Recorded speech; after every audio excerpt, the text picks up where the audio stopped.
Jóvenes, el día de hoy vamos a hablar un poquito acerca de lo que es la célula.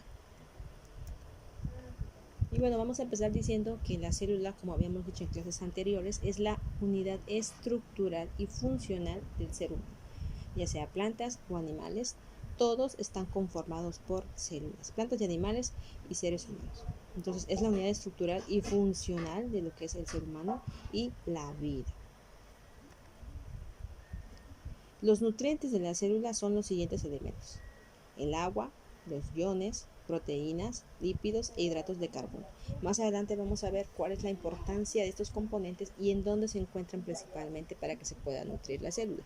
Aquí podemos ver en la imagen una célula principalmente, donde sus partes principales que destacan son el núcleo, su nucleoplasma, el citoplasma o también llamado citosol, el nucleolo, la membrana celular y la membrana nuclear. La diferencia es que obviamente la membrana nuclear se va a encargar de rodear al núcleo y pues va a separar al núcleo precisamente del citoplasma.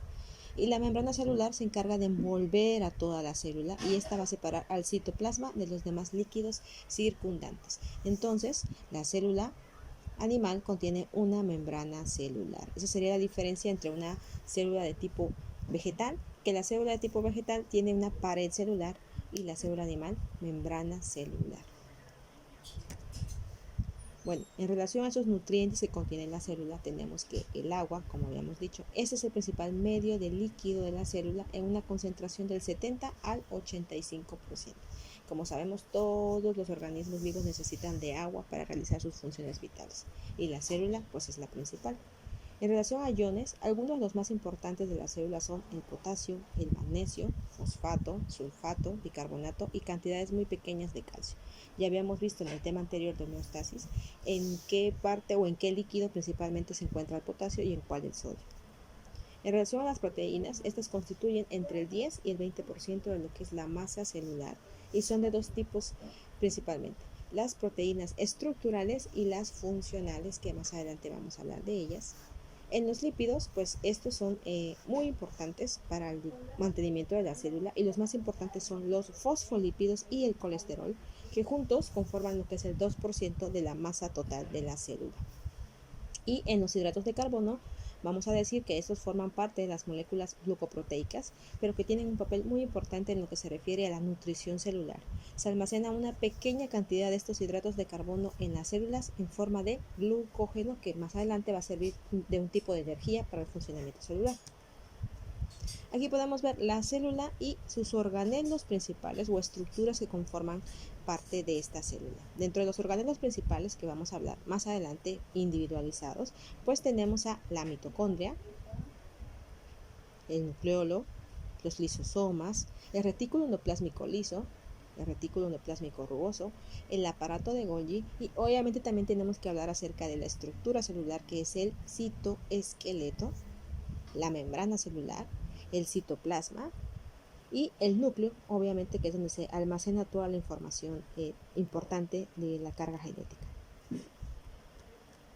Tenemos entonces que en lo que es la vida o el estudio celular hay dos tipos de células: las eucariotes y las procariotes. Las procariotes se encargan de las prácticamente de las bacterias, ¿no? No tiene nada que ver con lo que es el ser vivo, sino que son bacterias. Y en el caso de las eucariotas se encargan de lo que es la célula animal y tenemos también la célula vegetal. Esos dos entran dentro de lo que es el grupo de las eucariotas, pero en este apartado o en este tema de fisiología nos vamos a enfocar en lo que es la célula animal, que es la que corresponde a nuestra organización. Y hay 4 aspectos muy importantes que le vamos a estudiar a lo que es la célula animal: la membrana celular, el citoesqueleto, el citosol y los organelos. Vamos a ir viendo cada uno por separado, puesto que cada tema es importante y también contiene otros subtemas específicos que debemos ir analizando. Como un resumen, una introducción a lo que veremos de la membrana celular, tenemos que esta también es denominada membrana plasmática, bicapa lipídica o sándwich lipídico. Cubre toda la célula y es una estructura elástica, fina y flexible que va a tener un grosor de 7.5 a 10 nanómetros aproximadamente. Está formada por proteínas, lípidos y también hidratos de carbono.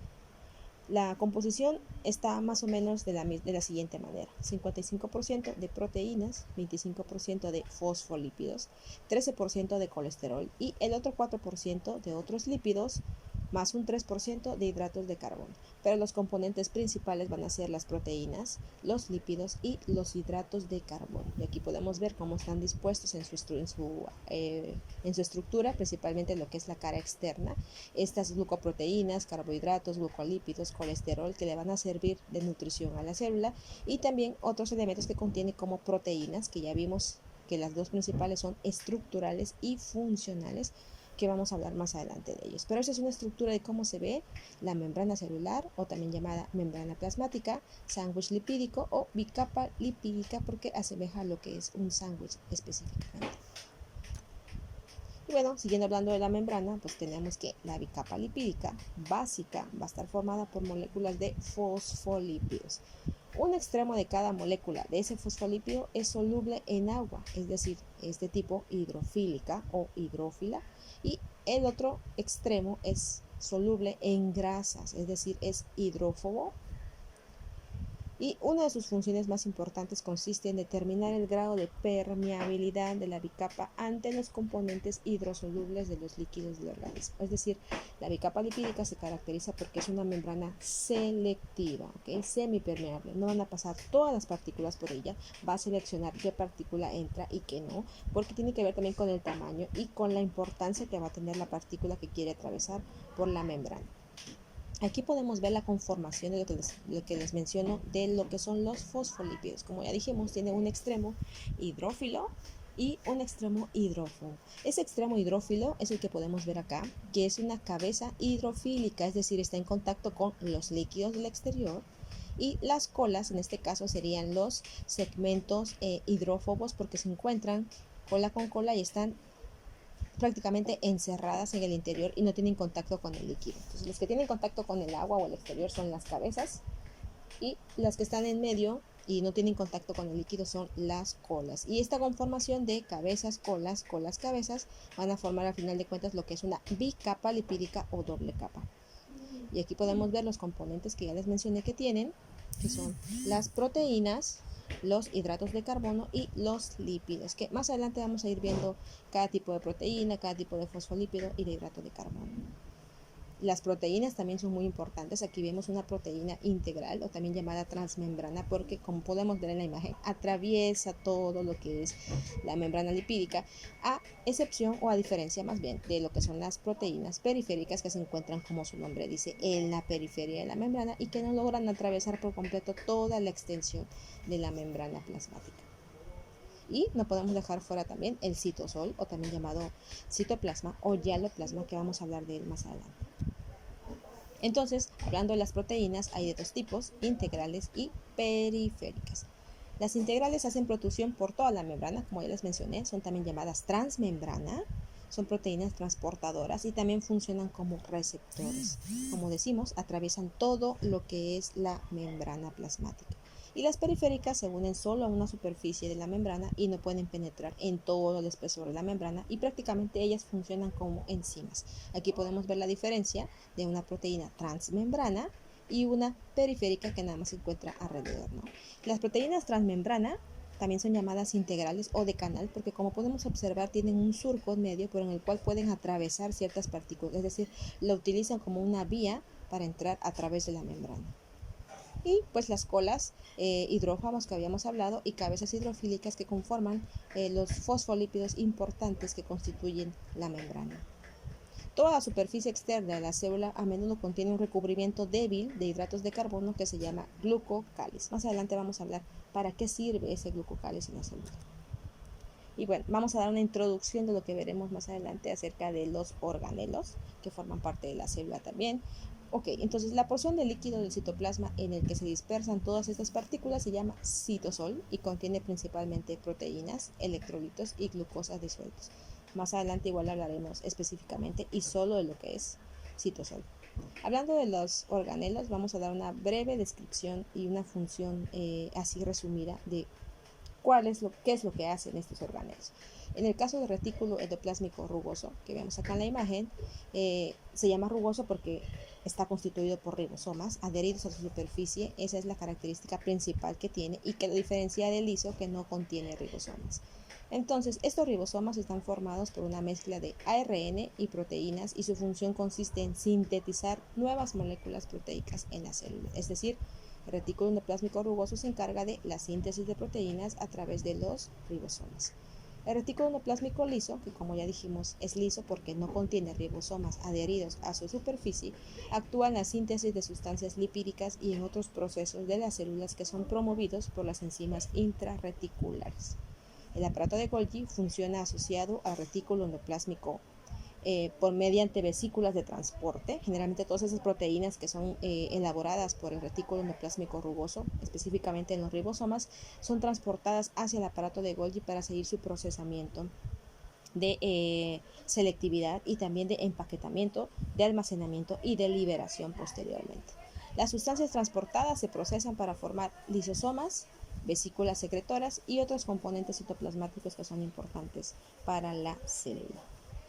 Tenemos entonces también los lisosomas. Estos son orgánulos vesiculares que se conforman por la rotura del aparato de Golgi, es decir, vamos a ver más adelante cómo es que se forman los lisosomas a través de lo que es el aparato de Golgi.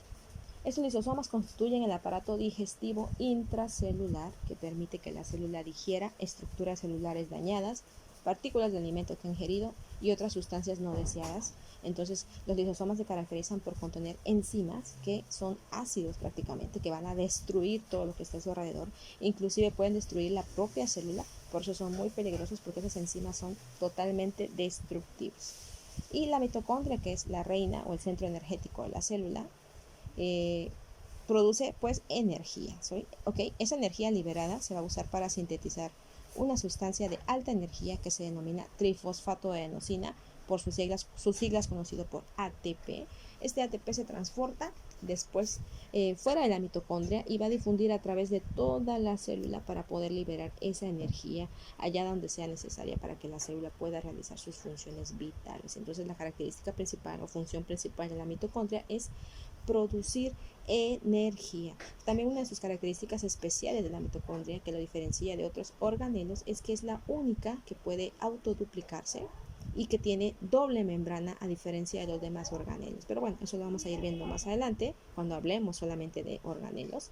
Y por último tenemos al núcleo, que es el centro de control de la célula. Contiene grandes cantidades de ADN, es decir, en él está contenido todo el material genético que caracteriza a cada uno de los individuos y que los diferencia entre sí de otros. Estos genes se reproducen primero para obtener dos juegos idénticos de genes y después se van a dividir, va a dividir la célula, ¿no?, en un proceso que nosotros llamamos como mitosis, y que el siguiente proceso va a ser meiosis, ¿no?, para la división celular y poder pasar esos genes hacia otra célula nueva que se está conformando. Y bueno, esa es una introducción acerca de lo que hablaremos sobre la célula. Recuerden que en el próximo video vamos a especificar esas 4 cosas que le vamos a estudiar a la célula eucariota: la membrana plasmática, el citoesqueleto, el citosol y los organelos. Vamos a hablar más adelante cada uno de estos temas, los vamos a ir desglosando y especificando, sobre todo la importancia de la membrana plasmática y cada uno de los organelos. Espero que les haya gustado el video y no olviden consultar el siguiente video donde seguiremos hablando del tema.